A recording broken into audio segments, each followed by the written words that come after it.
Welcome, everyone. I am very excited to welcome all of you, both the people here and the people watching online. My name is Carlos Diaz-Rosillo. I'm the founding director of the Adam Smith Center for Economic Freedom, and I'll begin the way I usually begin these events, telling you briefly what we do as a center, because we're a fairly new center.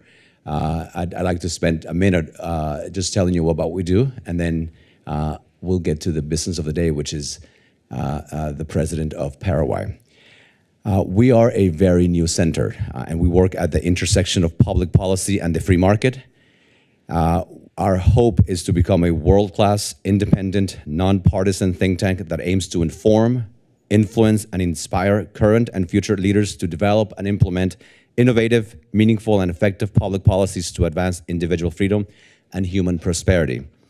We were created by the legislature and the governor of Florida a couple of years ago to harness the power of rigorous research to offer a better understanding of the free enterprise system and its impact on individual freedom and human prosperity. Our goal is to become a global center, but obviously because we're in Miami, our focus so far has been in the United States and in Latin America. And hopefully through our activities like the one we're having today, we will inspire and enlighten policy discussions, analysis, and decision-making. This event is a tremendous honor for us. We have had the pleasure of welcoming many former presidents. This is the first sitting president that comes to the center. So I want to thank you, Mr. President, for coming here. Thank your family, the First Lady, your sons, for taking the time. And I know that you came here to listen to him, so I'm going to be very, very brief in my introduction of the president. He deserves a much longer introduction, but I know that you came to listen to him. I think, give me just 1 second. Here it is.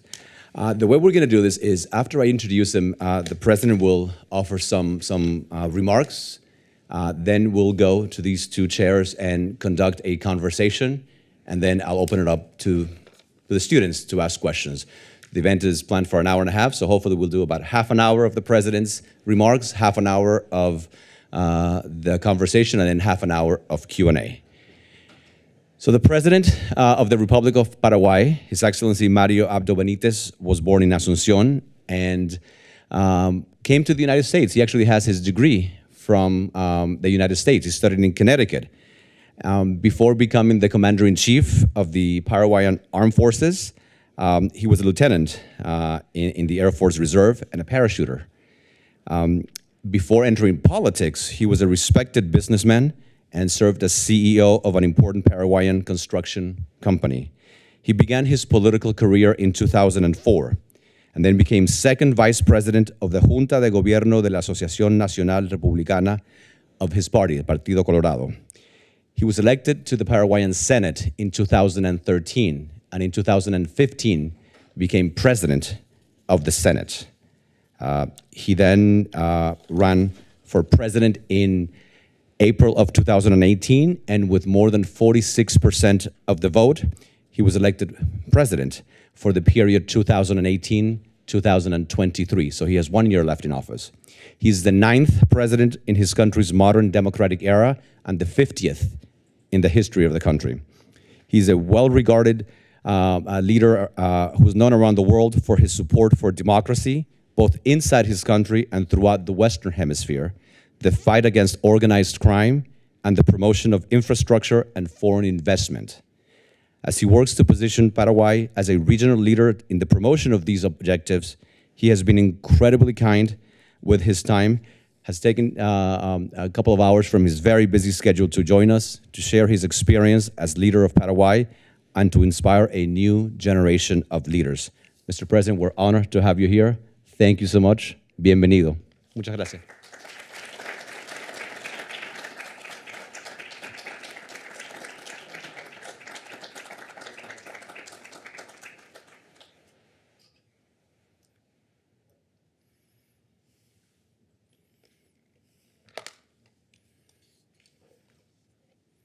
Thank you, Carlos, for the invitation to the Adam Smith Center. Thank you to the FIU University for this opportunity. I finished my undergrad in '94. Since then, I am trying to practice and keep my English in well condition. So you have to excuse me if I make some mistakes. And I will do this presentation part in English and part in our beautiful language, Spanish. Today, I will like to share with you all some of the experiences I have had during the last 4 years as a president of Paraguay, which from my perspective may be helpful to think about issues related to both topics, democracy and free market.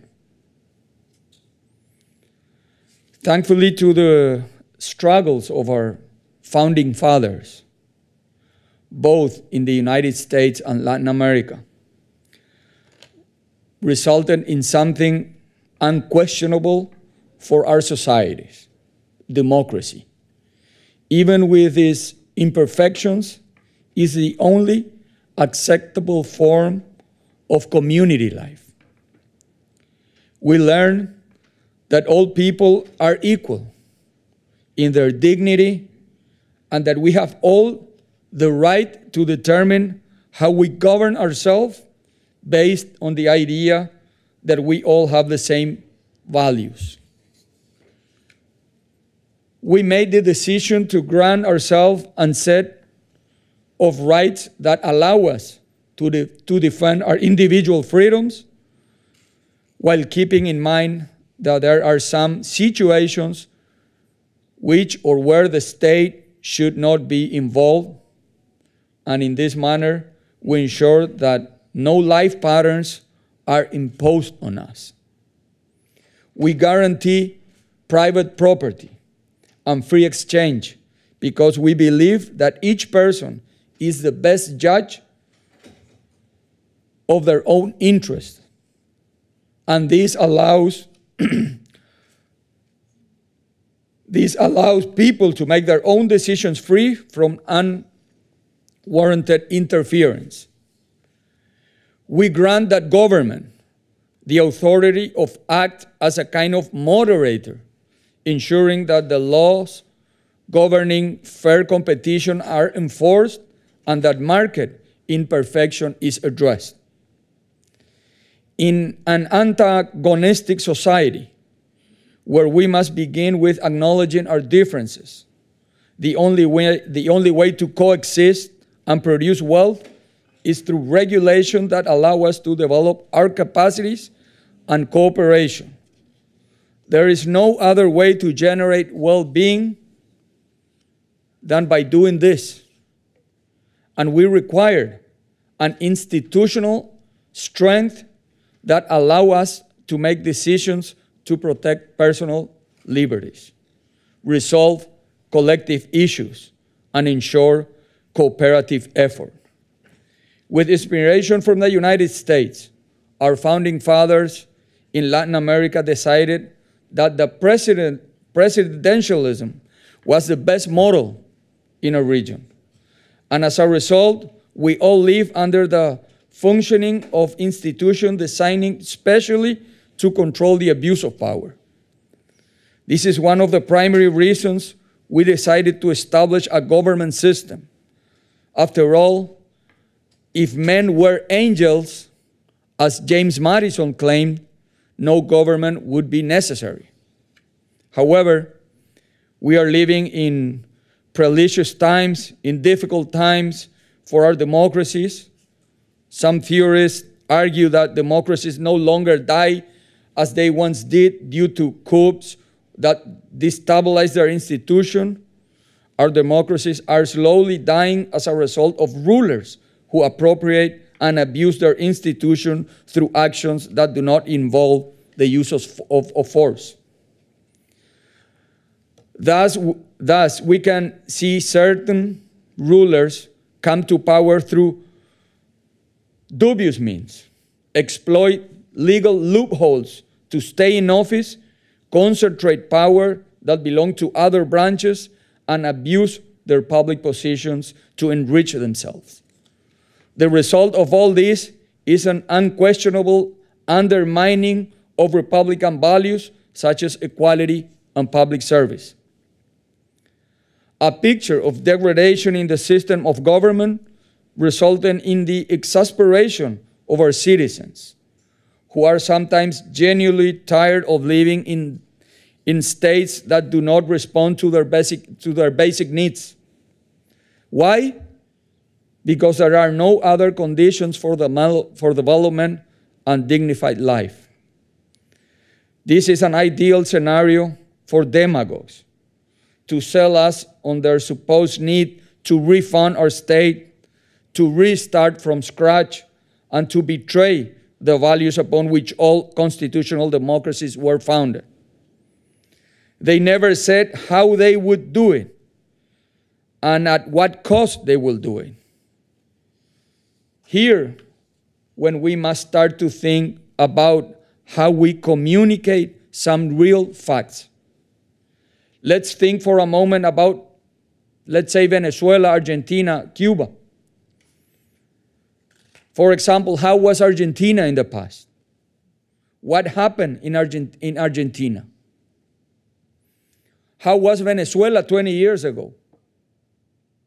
And let me give you some numbers.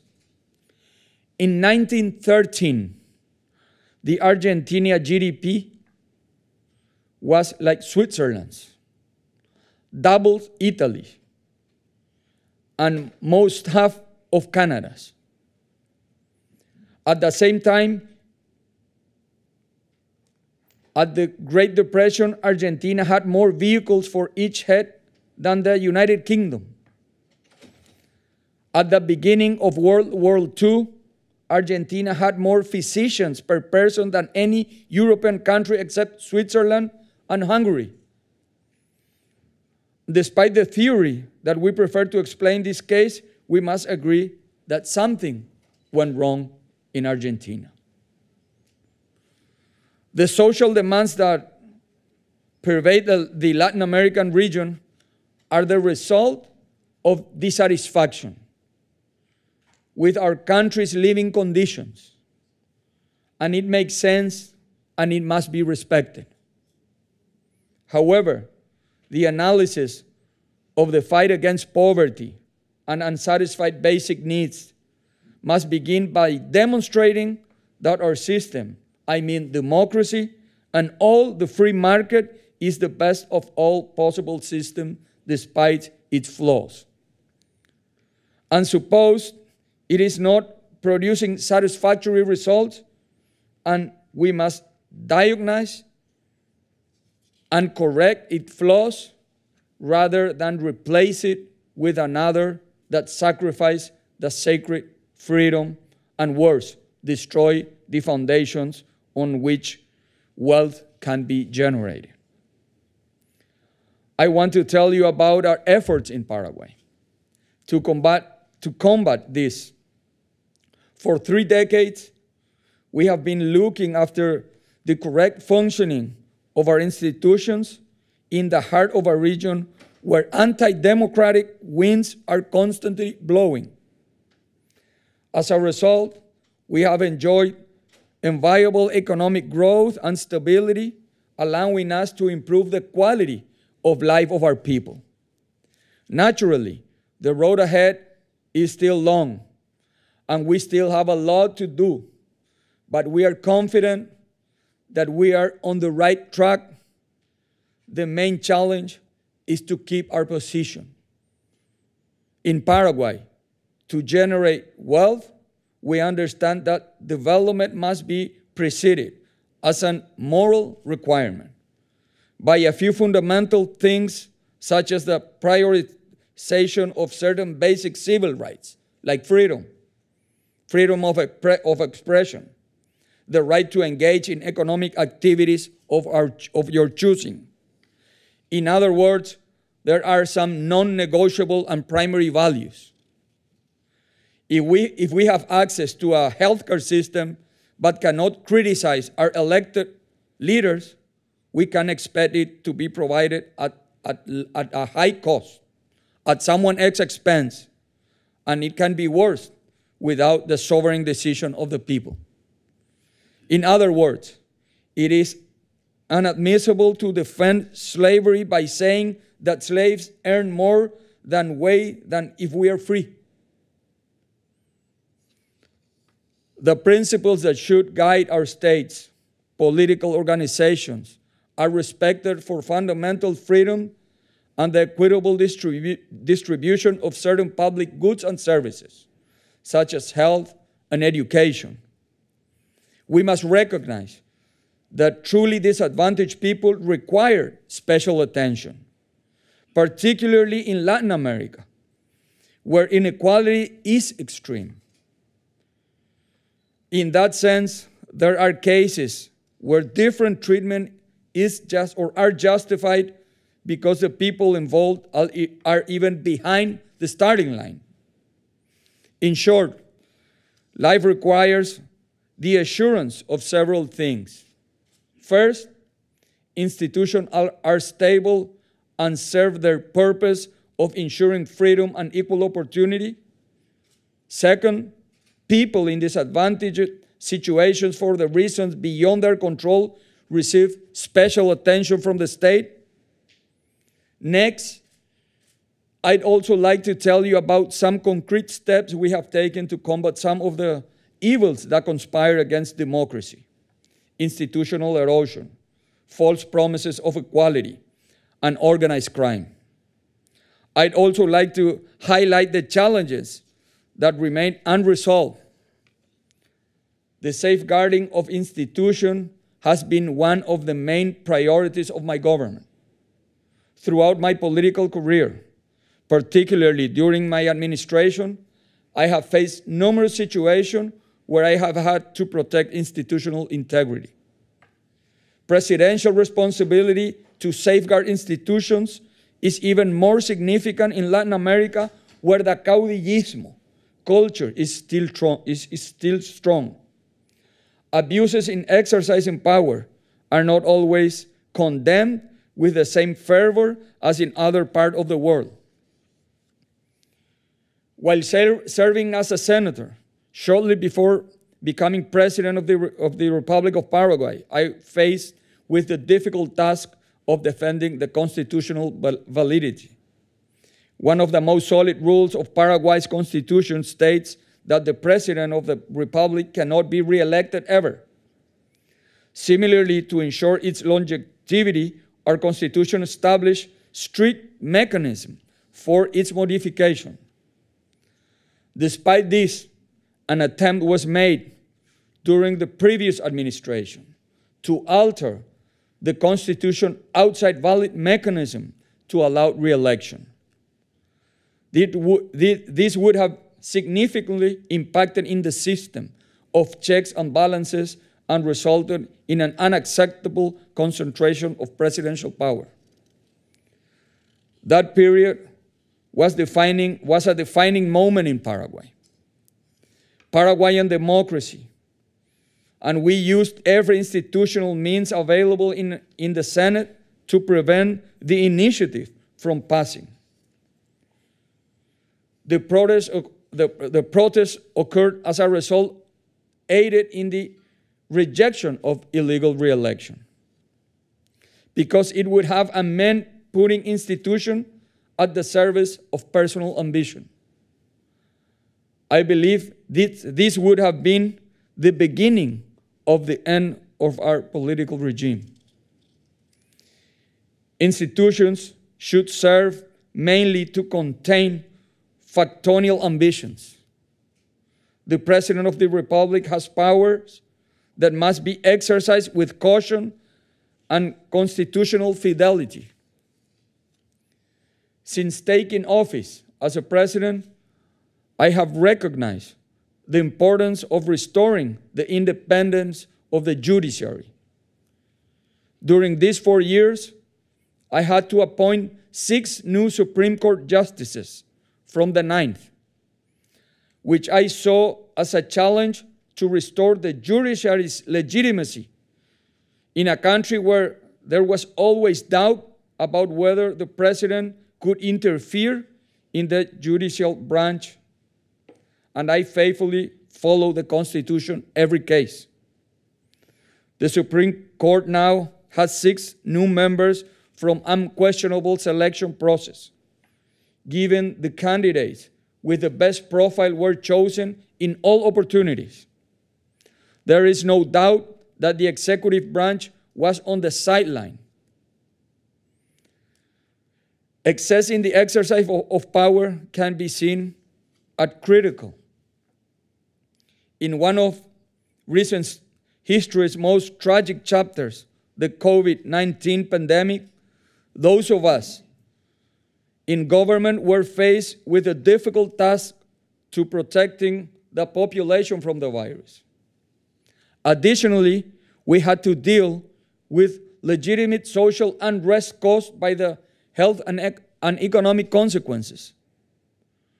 Throughout that time, when the exercise of extraordinary power threatened the rights to assembly, associate, and freedom of speech, I decided that they should rule more than ever. Although isolation was a phase of the pandemic that includes some restrictive measures, Paraguay was not a country that abused coercive power. On every occasion, I urged dialogue, consensus building, and collaboration among the various branches of our government. One of the most important ways to protect democracy has been to ensure institutional stability. As I previously stated, one of democracy's greatest enemies is false promise of equality. With so many people still needing better living conditions, we are witnessing speeches that seeks to undermine the state's role in the market, fiscal responsibility, and the purpose of tax policy. During the years I had the honor of serving my country, I was part of a long-standing effort whose primary goal is microeconomic strength. I was in charge of preserving the Paraguayan economy in extraordinary circumstances, which required me to be even more careful with the public resources than usual. In the context of isolation, where many families were helpless as a result of the world's emergency circumstances, we designed a program to care for people in vulnerable situations. But unlike other countries, we withdrew the program once its goal was met and normalized was restored. We focused on encouraging our productive sector to recover their potential. Amid the South American reality, we see numerous instances of the state attempting to replace the market. And I believe it is essential to emphasize the prudence with which public resources can be used for social programs under particular circumstances. In Paraguay, microeconomic strength is not the exclusive legacy of any administration. Strictly speaking, all recent presidents have contributed to fiscal responsibility because we recognize that it has nothing to do with ideology. It cannot be categorized as a matter of the right or left. Simply, we believe we can't be irresponsible and spend more than we earn. With a tax burden of 10%, Paraguay is the least taxed country in South America. This has a high level of appeal for investors. When I proposed tax reform in 2019, I believe we need to focus on improving and simplifying the collection of the system rather than raising taxes. The tax contribution that we all make should be understood as the community's obligation to care for the provision of public goods and services,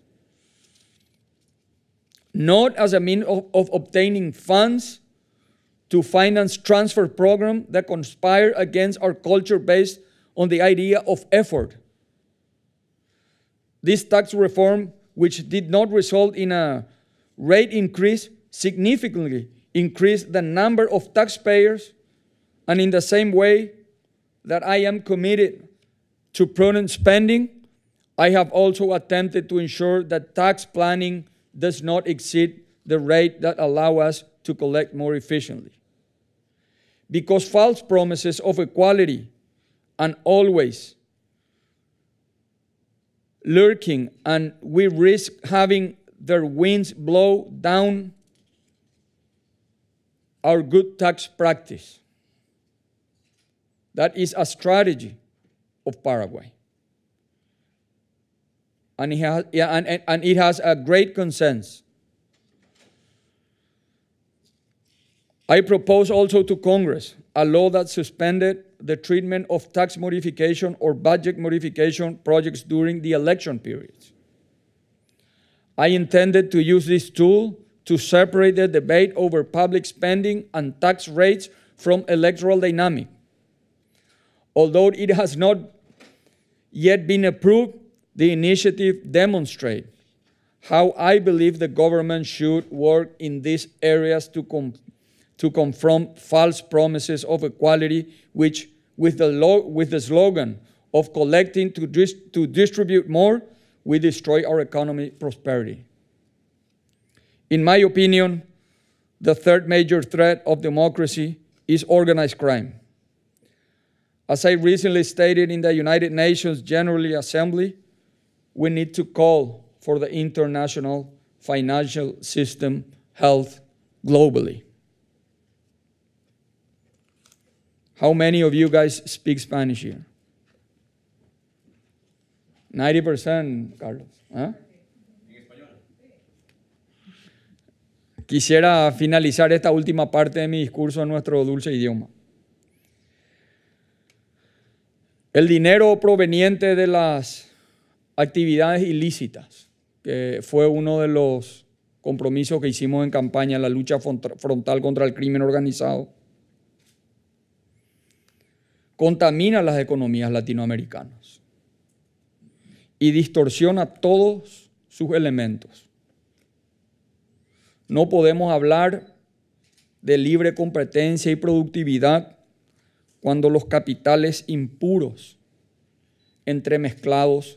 están entremezclados con el esfuerzo del trabajo digno.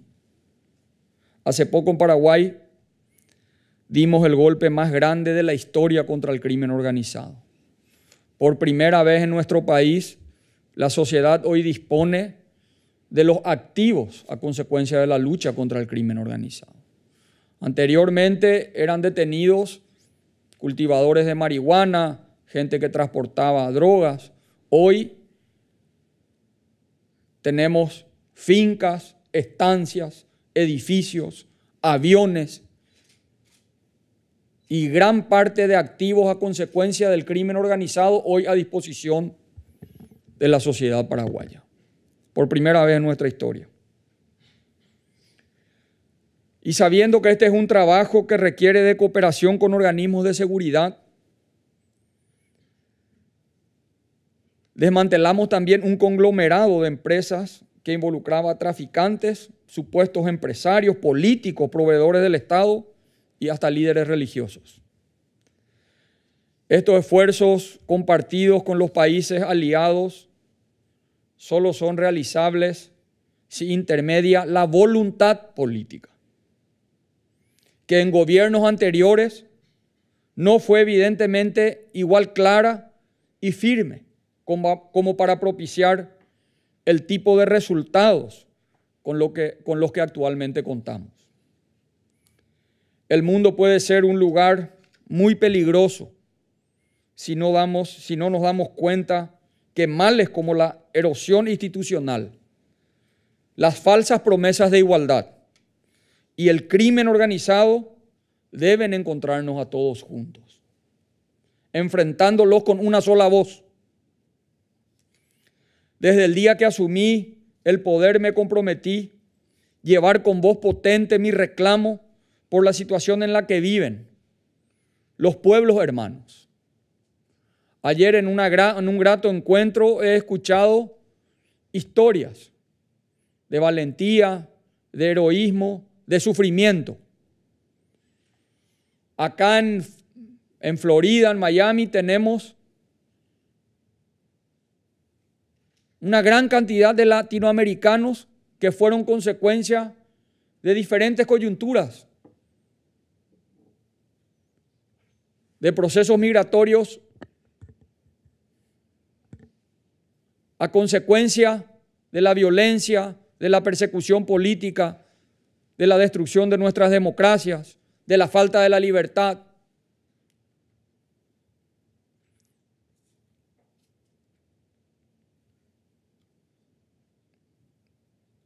Y nosotros, desde que estamos al frente de la nación, no queremos que simplemente los países levanten sus voces cuando hay reuniones de organismos multilaterales de derechos humanos y que queden esas voces sin una acción real, sin un compromiso serio.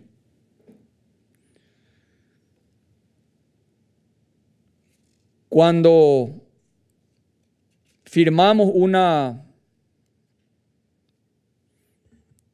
resolución, el Grupo de Lima, que integran varios países de la región, sobre la ilegalidad del proceso electoral en Venezuela. Yo era presidente ya. Y el Grupo de Lima firma una resolución que califica al último proceso electoral del gran pueblo venezolano como un proceso ilegítimo. Consecuencia de ese proceso electoral asume el señor Maduro como presidente de la República. Y Paraguay, coherente con esa firma que estampó en esa resolución, al mismo tiempo que el señor Maduro hacía su discurso de inauguración de mandato en Venezuela, el presidente paraguayo desde el Palacio de López rompía relaciones diplomáticas con el régimen de Maduro.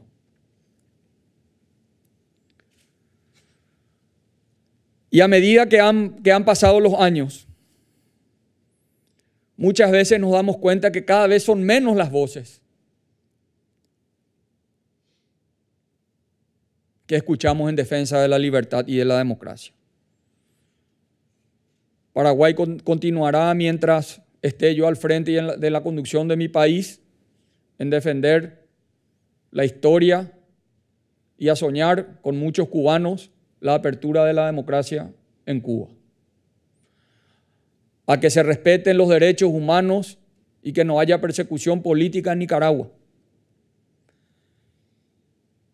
Y a que pronto volvamos a ese país, a la hermosa Venezuela que por mucho tiempo fue el faro que iluminó la democracia en Latinoamérica. Dijimos ante la ONU la posición de Paraguay. Paraguay también va a liderar una resolución del Consejo de Derechos Humanos que permitirá que se siga investigando la violación de los derechos fundamentales del pueblo venezolano. La democracia y los derechos no son mercancía. El derecho de vivir en una sociedad libre, en la que cosechemos el fruto de nuestro esfuerzo y no nos impongan modelos de vida, tiene prioridad absoluta. Los gobernantes tenemos enfrente un gran desafío que vamos a tener que emprenderlo entre generaciones. Me siento muy orgulloso de haber contribuido en esta etapa. Estamos listos para seguir en la lucha desde la siguiente trinchera que nos imponga el destino. No podemos perder la esperanza ni dejar de trabajar por aquellos que están tras las rejas, que viven torturas. Yo creo que si nuestras sociedades son más solidarias y nos ponemos en el lugar del otro, será mucho más sencillo superar a estos gobiernos autocráticos que hacen tanto daño a la humanidad. Y si dejamos de simple retórica y nos vamos a las acciones, nuestro gran desafío es llenar de contenido y de realizaciones a nuestras democracias. Hoy el debate ideológico es obsoleto en la región. Si uno hace un análisis del elector latinoamericano, a nadie le interesa quién es de izquierda ni de derecha. A la gente le interesa tener líderes con integridad, creativos, que puedan solucionar los problemas cotidianos que tiene la gente. Ese es el desafío de nuestras democracias. No vamos a impedir que haya una transición en nuestra democracia. La transición va a ser una moneda corriente y nosotros tenemos que ser respetuosos de la voluntad popular, de la autonomía de los pueblos. Pero no podemos estar ausentes cuando, fruto de procesos electorales legítimos, quienes están al frente de la nación utilizan esa esperanza de todo un pueblo por un cambio que demuestran a través de sus votos por legítimas irritaciones ciudadanas. Eso no le da derecho a ningún mandatario a sacarnos la libertad, a destruir nuestras instituciones y a destruir nuestras democracias. Todo tiene un límite, y el límite es ese gran acuerdo social que se llama nuestras constituciones nacionales, que son quienes deben ser el garante de una convivencia pacífica y de respeto al Estado de Derecho. En este tiempo que nos tocó gobernar a algunos, acá le veo al expresidente Lenin, que fue un gran amigo, es un gran amigo y fue un gran amigo en esos tiempos difíciles, donde parte de nuestra región levantó su voz por defender principios y valores, que de eso se trata. La lucha por ideales y por principios no tiene un cronograma electoral, no depende de quién gana o pierde una elección, depende de los principios y de los valores que defendemos en nuestra condición de hombres públicos, de líderes, de quienes podemos guiar a nuestras sociedades. Paraguay ha dado pasos importantes a pesar de las dificultades. En pandemia, Paraguay ha sido el país que menor cayó en la región sobre su Producto Interno Bruto. La región cayó 7,4%, Paraguay cayó 0,08%. Y en el año 2021 recuperamos un promedio de crecimiento del 4,5%. Paraguay culminó el año 2020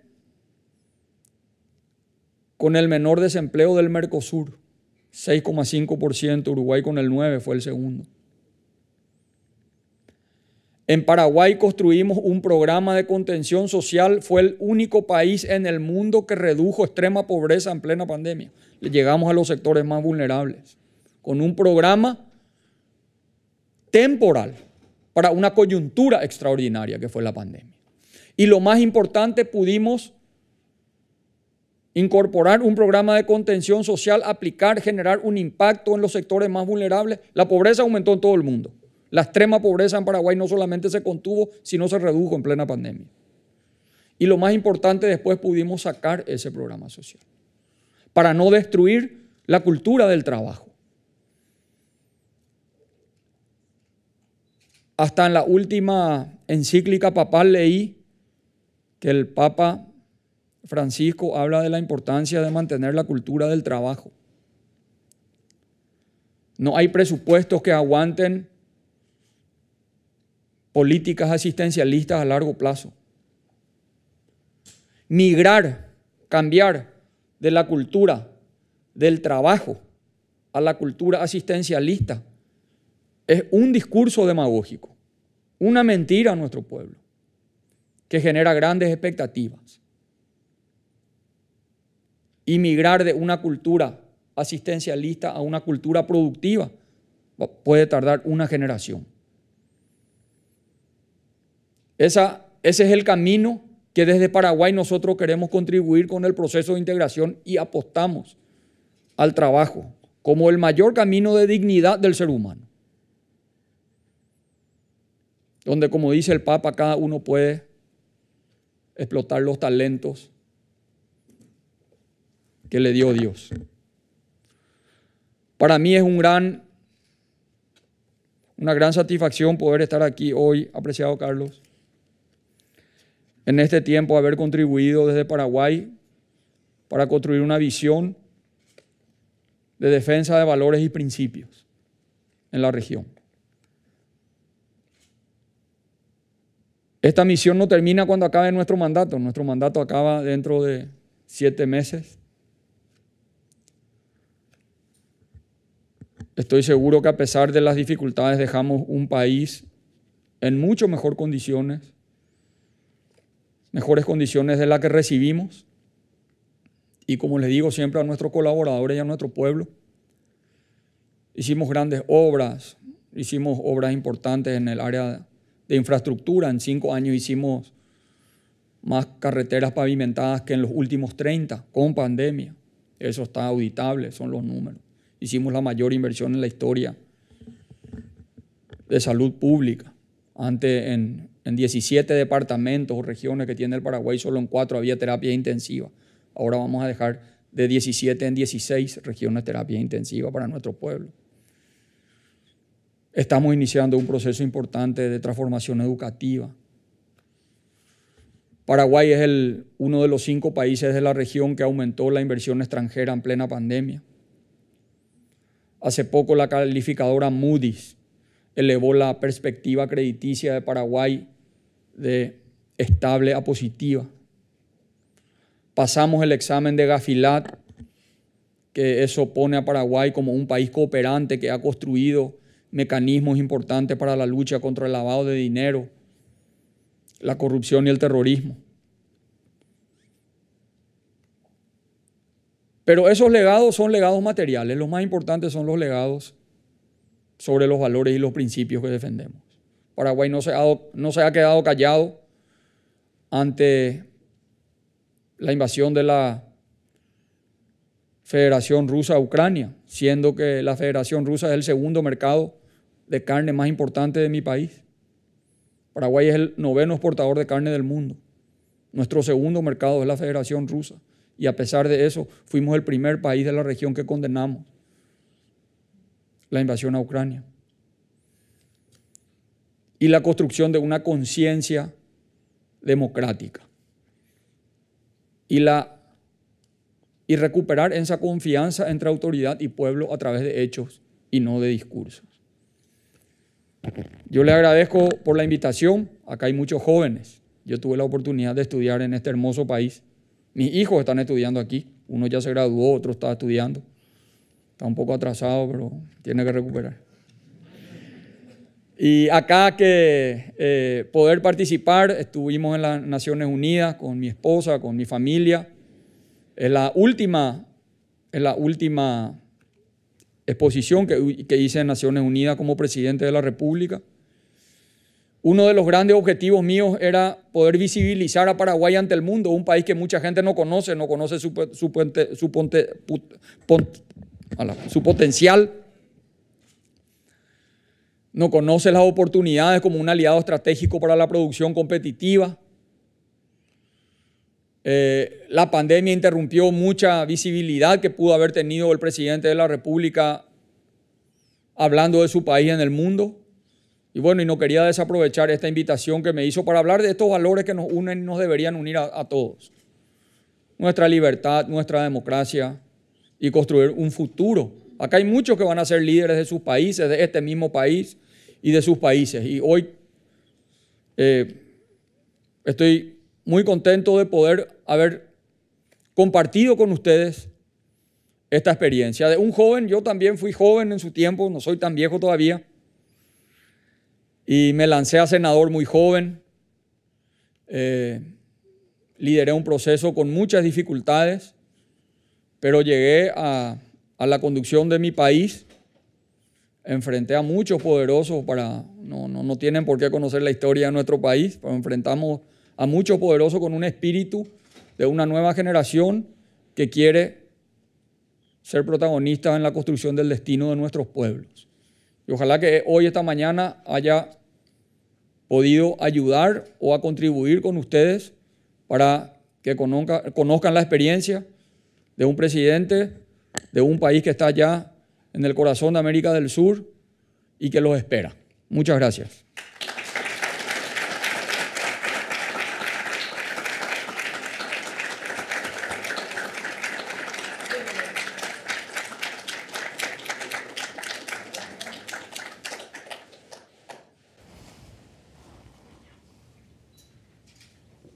Switch to English?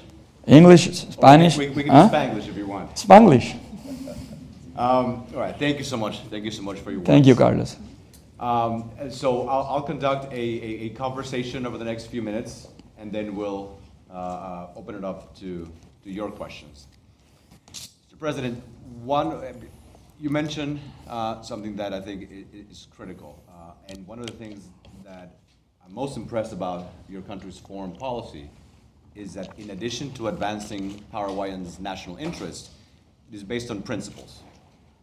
You mentioned the case of Russia, right? Second buyer of meat, and you denounced the war in Ukraine. China is another example.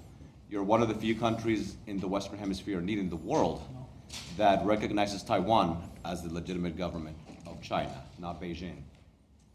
In the case of Venezuela, you could have looked the other way, the way so many Latin American leaders have done. But you stood up and denounced dictatorship in Venezuela. Why? Why this emphasis on doing what needs to be done, even if it's sometimes against what is the perceived national interest? Why this emphasis on a principled foreign policy, which I find terrific, but many other countries don't follow? I'll answer in Spanish. ¿Cómo no? Paraguay tiene una historia donde muchos paraguayos lucharon para que Paraguay sea un país libre y soberano.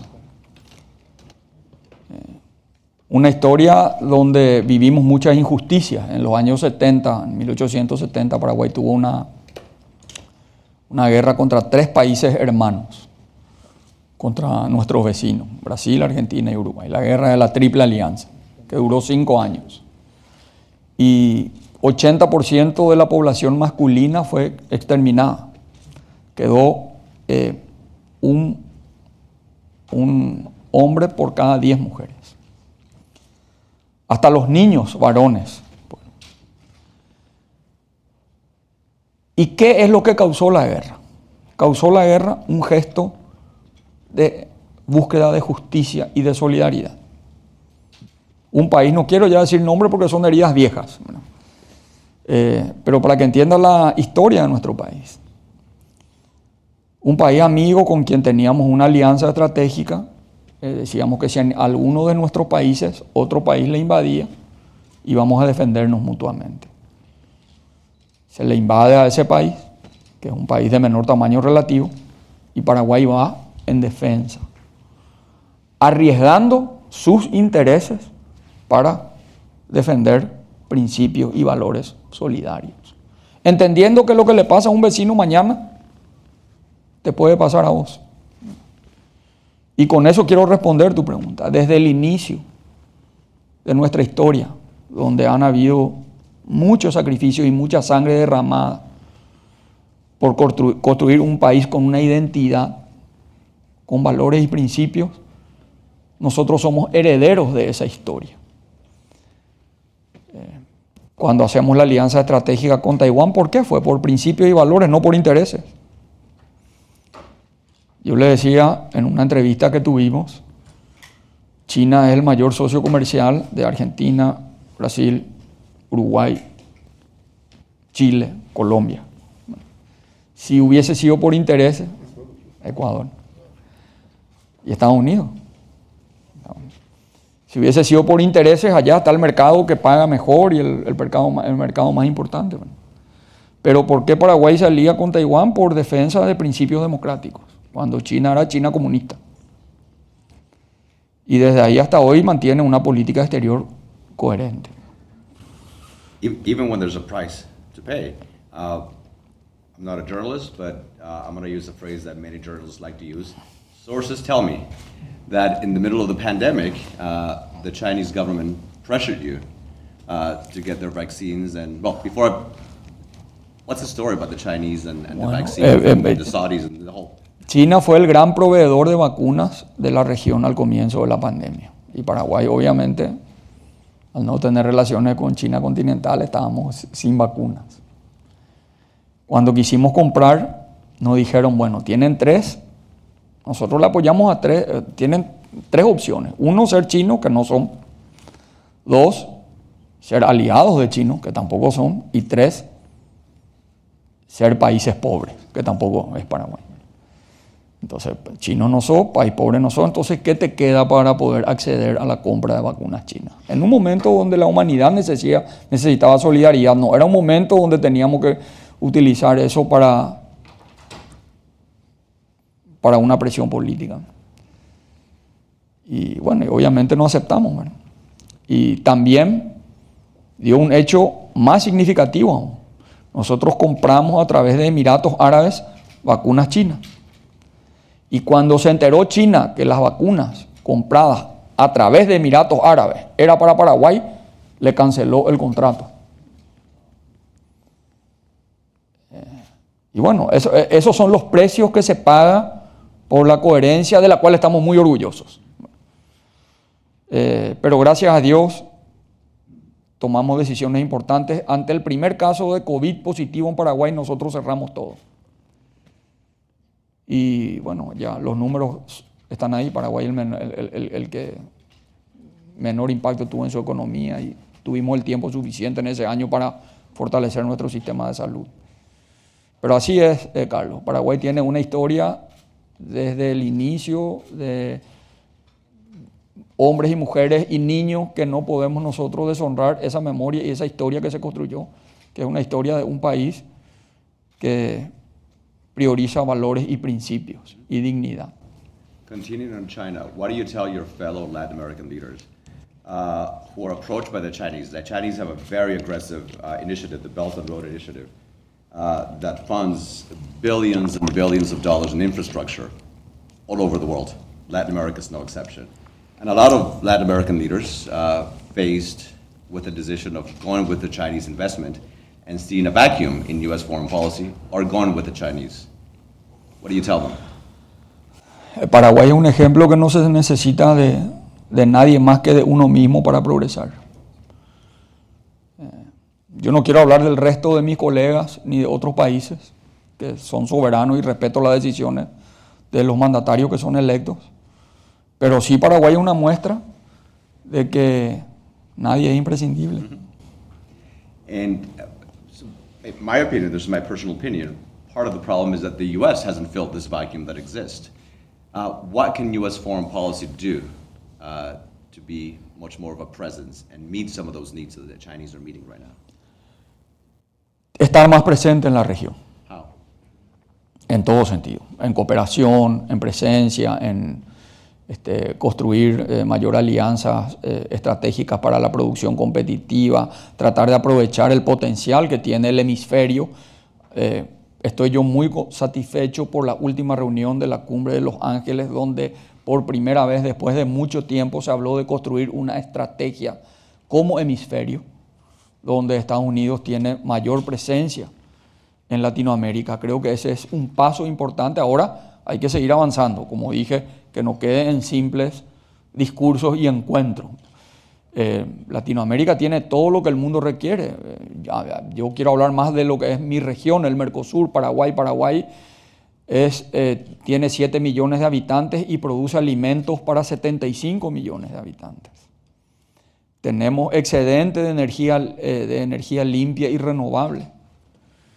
Tenemos un gran capital humano. El Mercosur tiene 250 millones de habitantes y produce alimentos para 1.500 millones de habitantes. Tenemos agua. Entonces yo creo que mirar el hemisferio de una manera y construir una estrategia común para el hemisferio donde podemos complementarnos mutuamente y tener una fortaleza para negociar con el resto del mundo es el futuro de la región, y en eso Estados Unidos tiene que ser un gran protagonista, porque abandonó por mucho tiempo la región, es que otros países entraron fuertemente y que, pueden ser beneficiosos en el corto plazo, pero hay que ver en el largo plazo también los costos que pagan los países que hipotecaron su futuro por intereses económicos momentáneos. Let me ask you a completely different question. Before I entered the government, I taught for many years classes on presidential power. My focus is on the US. And one of the things that I always tell my students is that there's nothing more valuable to a leader than to be surrounded by people who are always willing to tell them what they need to hear, not what they want to hear.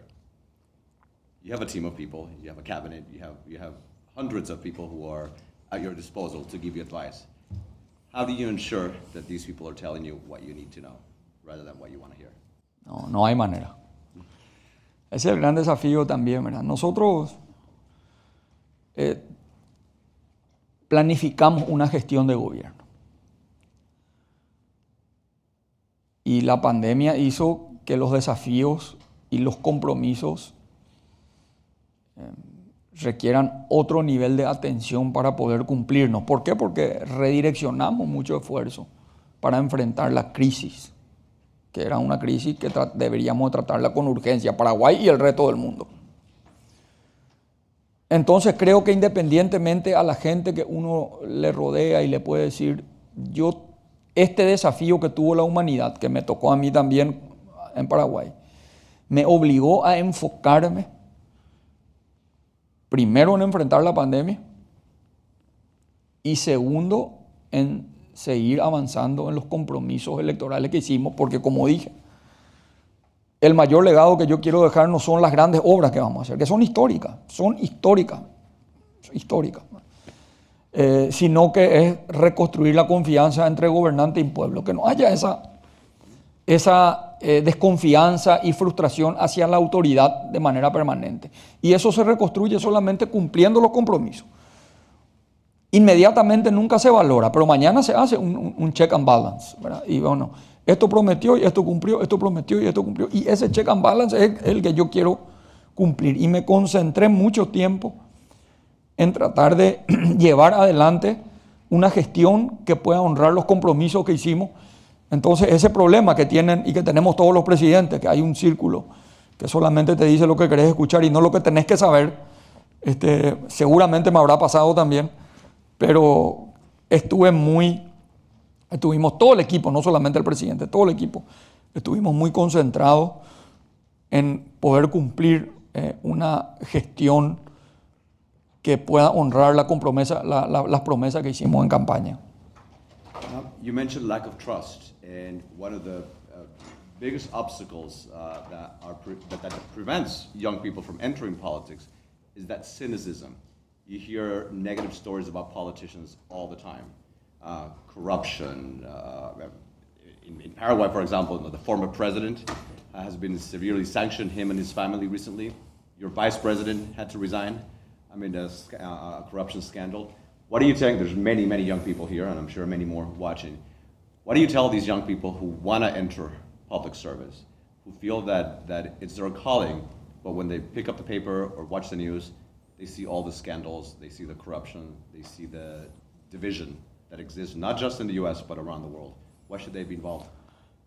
Primero que la corrupción es un mal de la humanidad. Es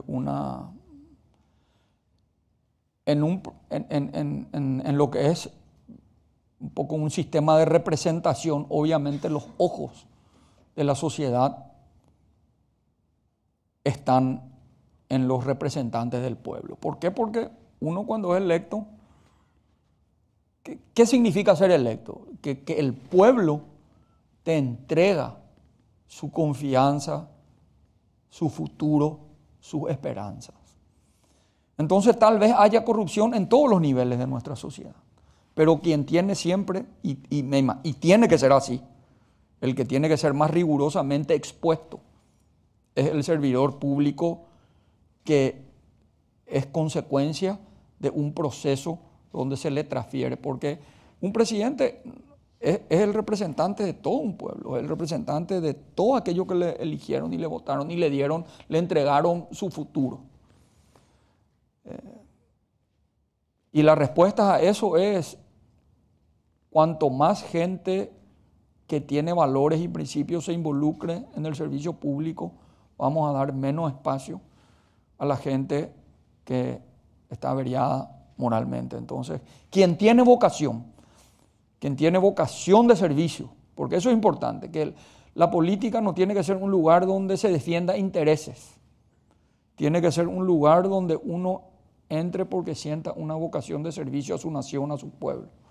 Y si uno siente que tiene vocación de servicio, creo que la política es el camino para generar las grandes transformaciones que necesitan nuestras sociedades. Y después de esa vocación, la preparación. I'll switch back to English. That's why at the center we have what I feel is the crown jewel of our programming, which is the Senior Leadership Fellows. It's a program that brings to FIU, to Miami, to the center, politicians at the highest levels. Every semester we have 3 or 4.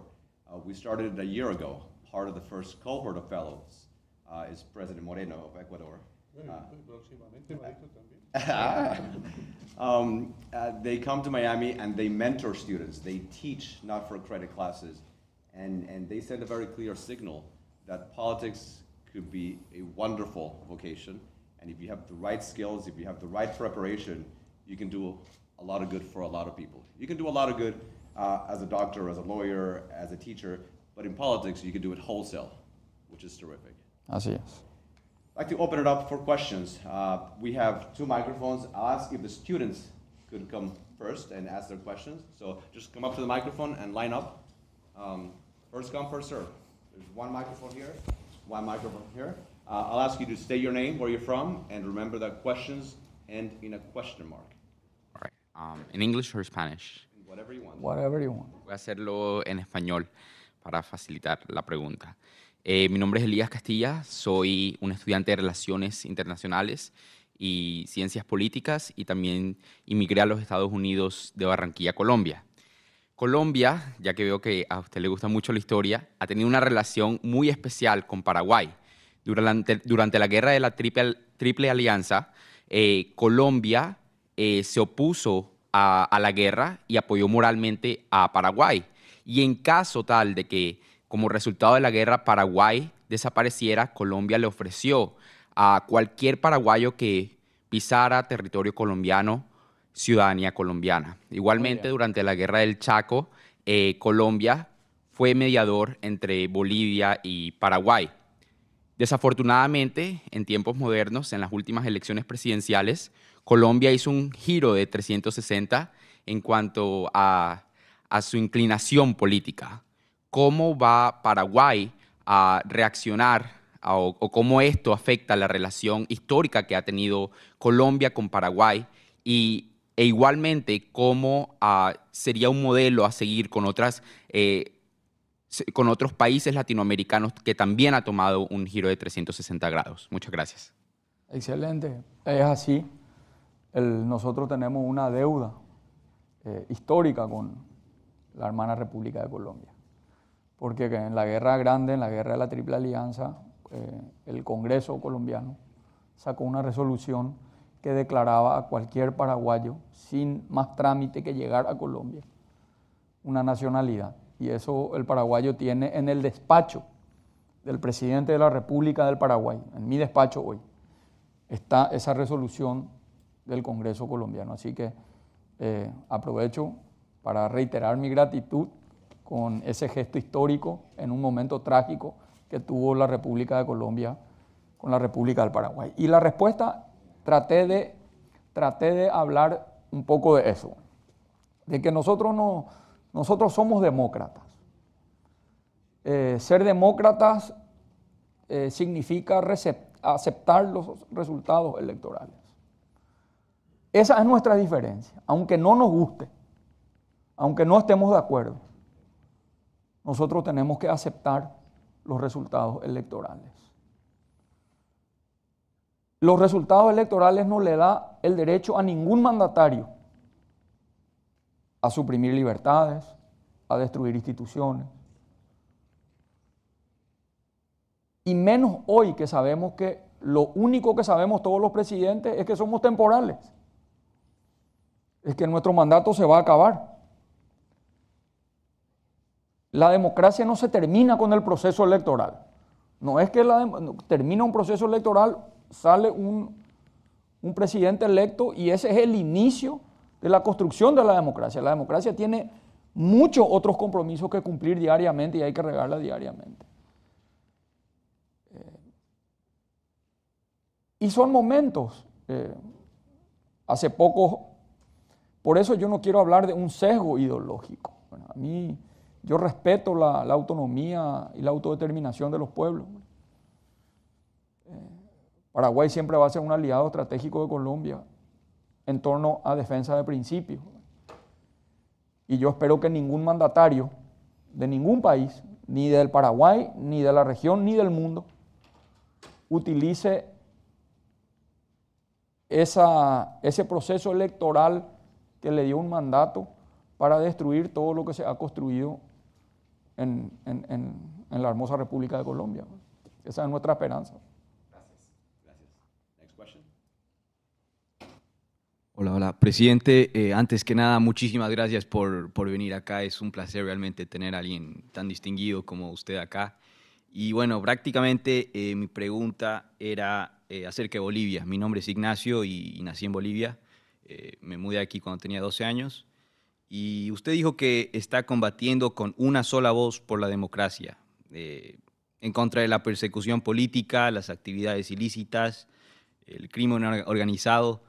Pero usted se reúne y firma tratados como la ruta biocénica con el presidente de Bolivia, Arce, se junta con Evo Morales y su partido político que ha estado en el poder por más de 15 años y son conocidos por sus ideologías totalitarias y por los vínculos del gobierno con el narcotráfico y por la persecución política.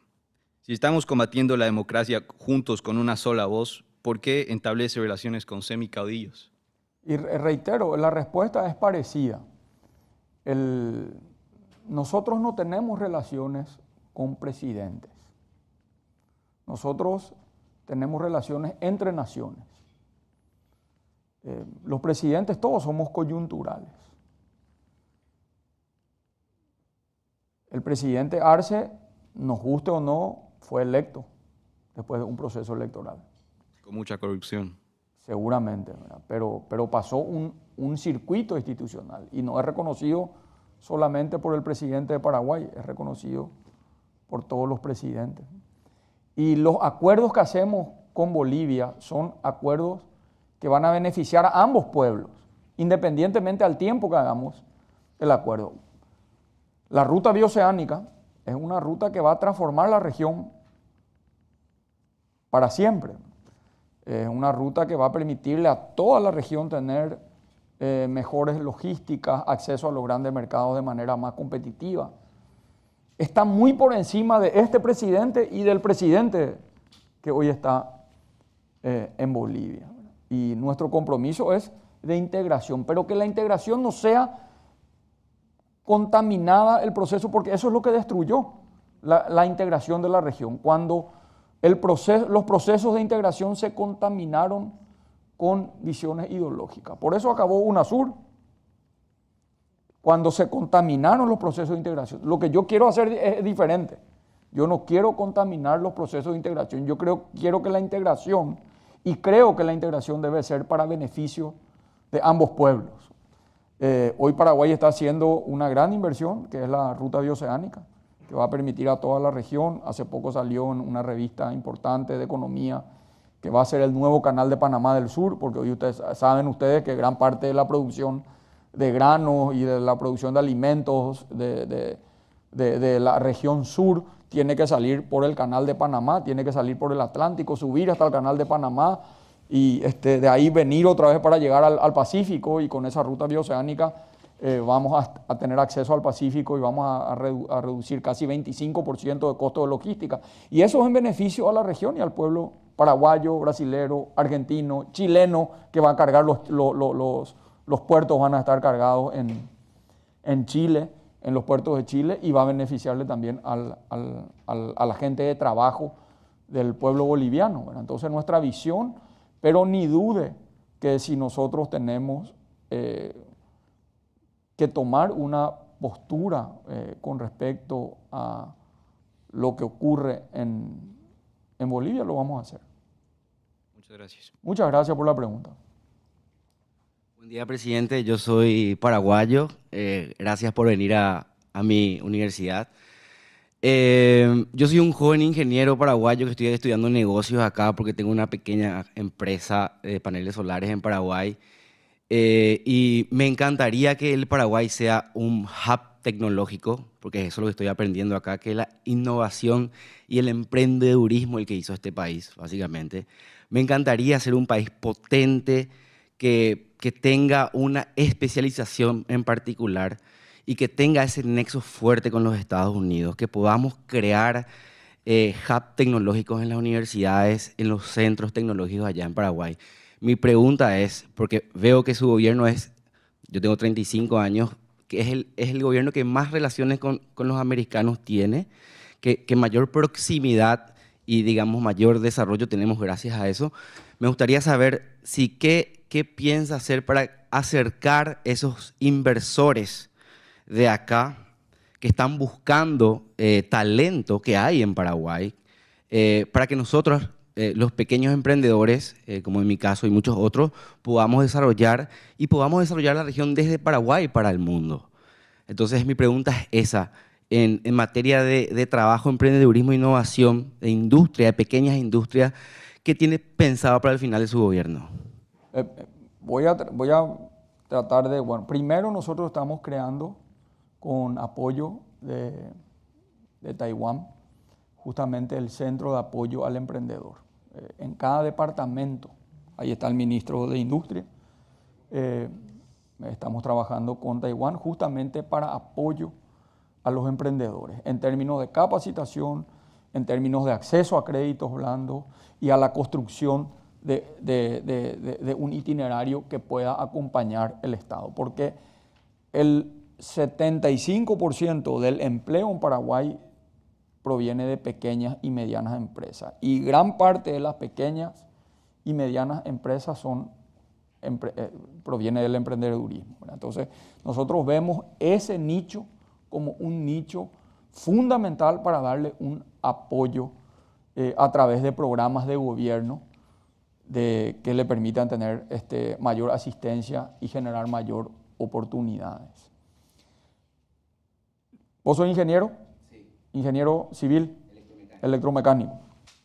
Bueno, nosotros lo que estamos haciendo, y no es solo nuestro gobierno, hace poco tuvimos un foro inédito en Paraguay, que lo denominamos Paraguay Invest, que es lo que me preguntaste, ¿qué están haciendo para que la gente pueda ver a Paraguay, pueda conocer el potencial que tiene Paraguay para poder invertir y aterrizar y utilizar la plataforma Paraguay para la producción a nivel mundial? Bueno, y una de las cosas que hicimos, son varias cosas. Primero, seguridad jurídica, que comenté, ¿verdad? El proceso de renovación de nuestro sistema de justicia, que es fundamental, porque todo no hay análisis de renta que pueda tener sustento si no tenés seguridad jurídica, ¿verdad? O sea, ¿de qué te sirve hacerte un análisis de renta o decir voy a ganar tanto tiempo, pero al final tenés problemas porque te invaden tu propiedad, no tenés garantía de que tu trabajo y de que tus derechos se van a respetar? Entonces, primero, seguridad jurídica. Segundo, construir una plataforma para producir competitivamente, ¿verdad? Que es un poco de lo que hablé, ¿verdad? Mantener una presión tributaria competitiva, invertir en conectividad. Nosotros tenemos, ya comenté acá, pero voy a repetir, ¿verdad? Nosotros tenemos la mayor inversión en la historia en áreas estratégicas. Primero en conectividad, que un país sin litoral como Paraguay, sin acceso directo al mar, tiene que tener conexión rápida, eficiente y competitiva, ¿verdad? O si no, te quedas aislado del mundo. Vamos a terminar haciendo 4.000 kilómetros de rutas pavimentadas en 5 años con pandemia, mientras que en los últimos 30 años se hicieron 3.900 en 30 años. O sea, en 5 años vamos a hacer más. Estamos haciendo las obras para tener soberanía energética. Nuestras 2 hidroeléctricas, nosotros no teníamos la capacidad de retirar nuestras energías. ¿Por qué eso es importante? Porque una industria, cualquier tipo de industria tecnológica, una industria de transformación de materia prima, requiere de condiciones mínimas, ¿verdad? 1 es acceso a los grandes mercados, 2 es electricidad de calidad, un sistema eléctrico confiable, que no tu empresa se te apague a cada rato, tenga problemas eléctricos porque nadie va a venir a invertir, y una condición de garantía a la inversión y una posibilidad de producir de manera competitiva. Entonces estamos fortaleciendo toda la estructura para que Paraguay pueda ser un país, y estamos consiguiendo. Paraguay en estos 4 años son los 4 años que mayor inversión extranjera recibió en su historia, y mayor inversión privada también en su historia. Después de este foro despertó un gran interés. Con mucho respeto a todos los países, Paraguay es un país ordenado en una región desordenada. Entonces también, y hoy ya no es ver el tamaño de Argentina o el tamaño de Brasil, sino hoy es ver los procesos de construcción hoy con el Mercosur y con los procesos de integración. Estar en Brasil, no es que porque estás en Paraguay no accedes al mercado brasileño o argentino, al revés, podés acceder en mejores condiciones inclusive. Entonces, eso es lo que estamos haciendo y eso es lo que tenemos que cuidar. ¿Por qué? Porque la demagogia y proyectos irresponsables destruyen esa ecuación que genera previsibilidad. Nosotros tenemos una ley de garantía de la inversión, por ejemplo, donde si vos haces un plan de inversión que fue aprobado por el Ministerio de Industria, vos tenés invariabilidad de tributos por 20 años. Entonces, si vos hiciste, por ejemplo, una ecuación, un análisis de inversión con un retorno de tu inversión, que mañana no venga otro presidente y te sube, por ejemplo, los impuestos. Entonces, vos tenés invariabilidad tributaria por 20 años para poder garantizar el retorno de tu inversión y la garantía de tu inversión. Nosotros estamos armando todo un ecosistema favorable para la inversión nacional y extranjera, ¿verdad? Y eso se dio como una cumbre donde el presidente del Banco Interamericano de Desarrollo destacó los avances de Paraguay e inclusive fue un paso más y dijo, si yo tendría que invertir en algún lugar en la región, invertiría en Paraguay. Entonces, son procesos que hay que consolidar con el tiempo, que siempre no podemos negar que hay amenazas a la destrucción, porque, como digo, un país ordenado, cuando uno empieza a desordenar, es rentable en el corto plazo, porque levantar el impuesto en Paraguay del 10 al 12, el presidente va a tener que 4.000 millones de dólares más para invertir en salud, en educación, en seguridad,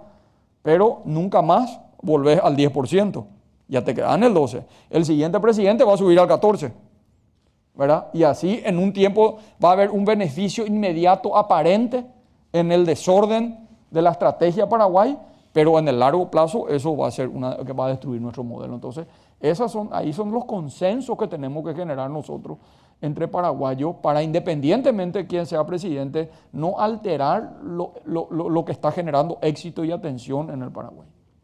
Gracias. One more question. Hi, Mr. President. My name is Kevin Paredes. I'm a student at Florida Atlantic University studying international business. My father owns an aircraft wholesale company, and we have a shop in Paraguay. So as I'm the next generation up, I have to build upon that business. I wanted to know, how will you be furthering on enhancing the economy in Paraguay? La economía en general. The economy, Yes. In Paraguay, yes. Y nosotros creemos que el camino para fortalecer la economía es los acuerdos que se puedan construir desde el sector público con el sector privado.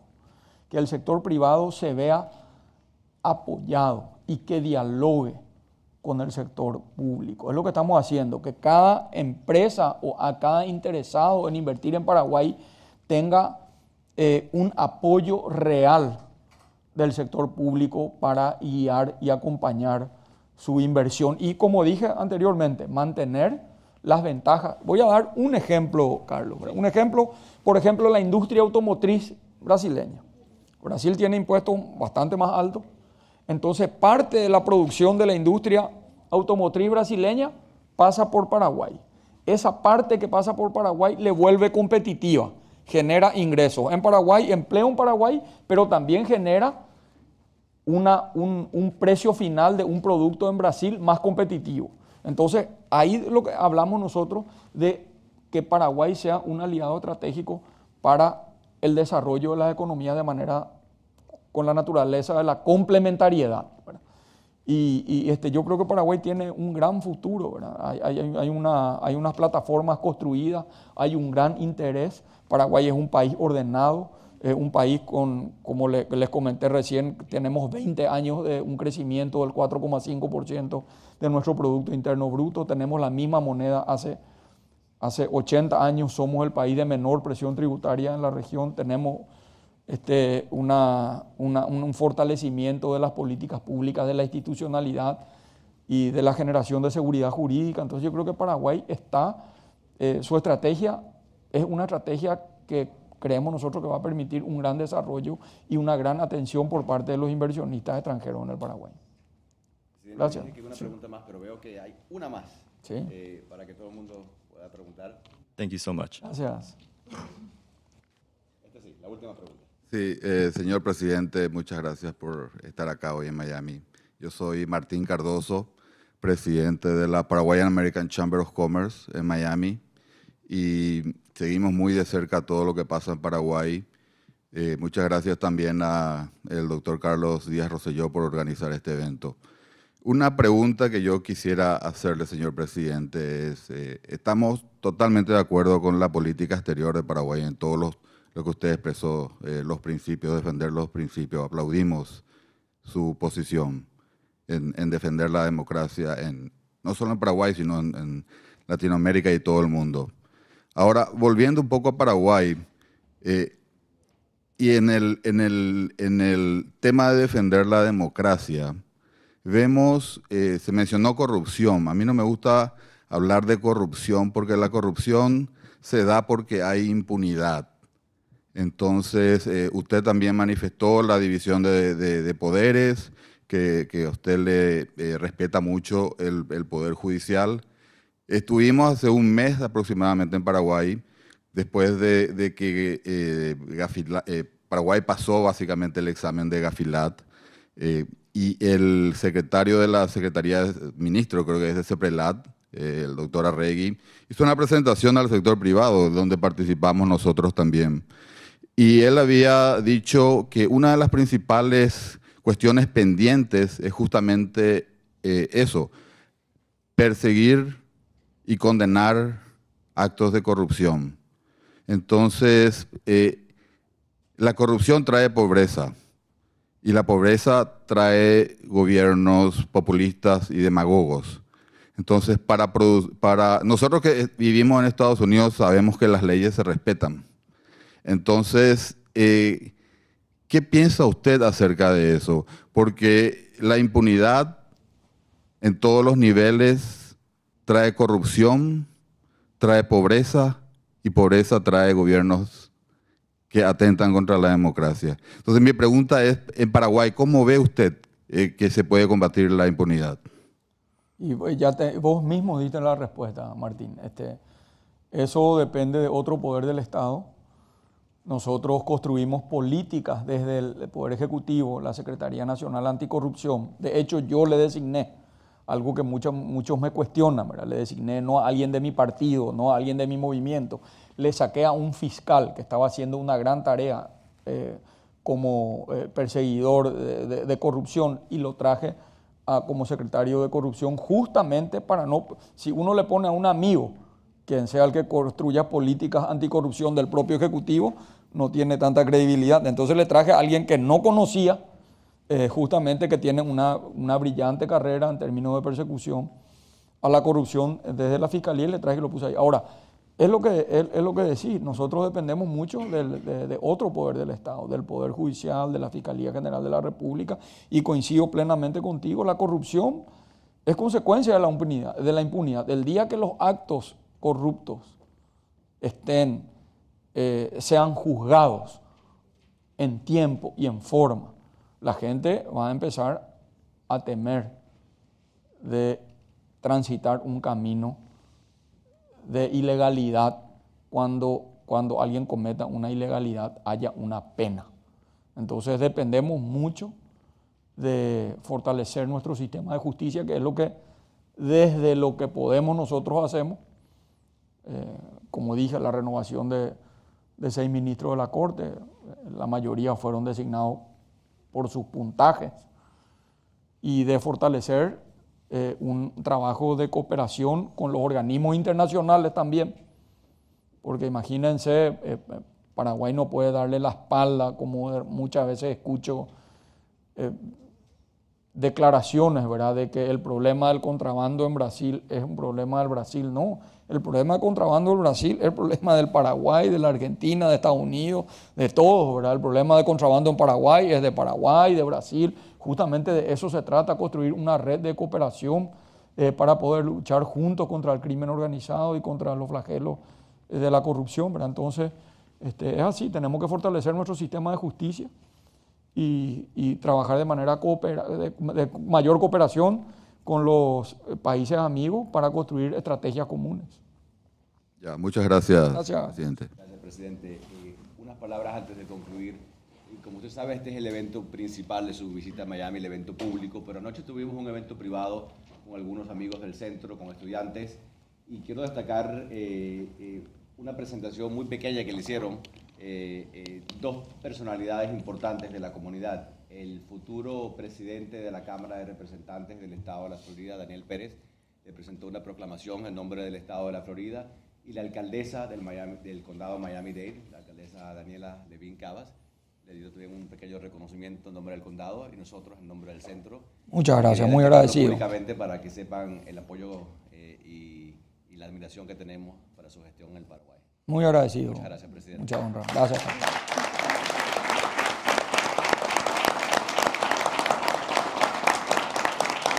Gracias.